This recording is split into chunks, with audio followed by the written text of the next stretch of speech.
আজকে 5ই আগস্ট 2 সহস্রাধিক রক্ত ঋণে অর্জিত স্বাধীনতা, দীর্ঘ 16 বছর আমরা বিএনপির নেতা কর্মীরা প্রায় 4,000-এর অধিক নেতা কর্মী বিএনপির শহীদ হয়েছি।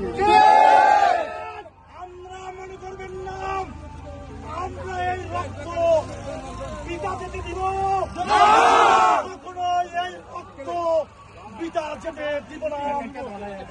আমাদের বুকের উপর, আমাদের রক্তের উপর, আমাদের গানের উপর এই স্বাধীনতা আমরা কোন বিদেশে প্রভুদের কাছে বিক্রি হতে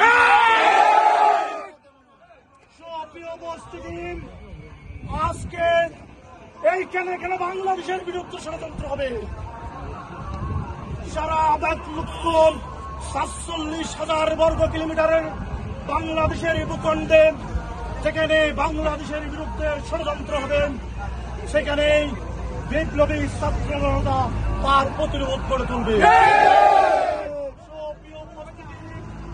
আপনাদেরকে বলতে চাই, এই রক্ত দিয়ে কেনা এই গ্রামের উপর অর্জিত স্বাধীনতা আমরা কখনো অন্যদের হাতে পুতুল হতে দিব না।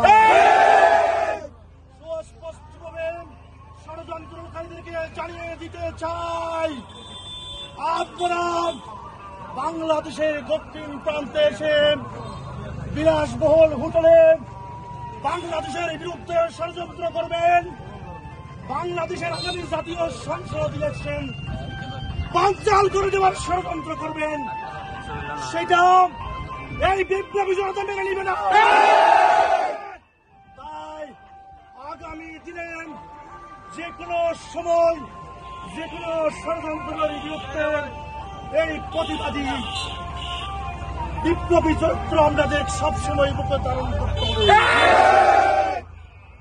আজকে যারা এখানে ষড়যন্ত্র করতে এসেছেন, যারা এখানে বৈঠক করছেন, তাদেরকে দৃষ্টি আকর্ষণ করব উচিত, আমি এগুলাই সফল হবে না।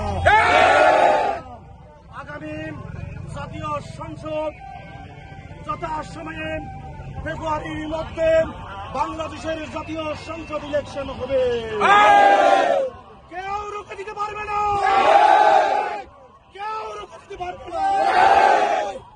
বাংলাদেশের ভাগ্য বাংলাদেশের মানুষের নির্ধারণ করবে, বাংলাদেশের ভাগ্য বাংলাদেশের প্রধান নির্ধারণ করবে, কেউ বিদেশিরা আমাদের ভাগ্য নির্ধারণ করতে পারবে না, কেউ নির্ধারণ করতে পারবে না।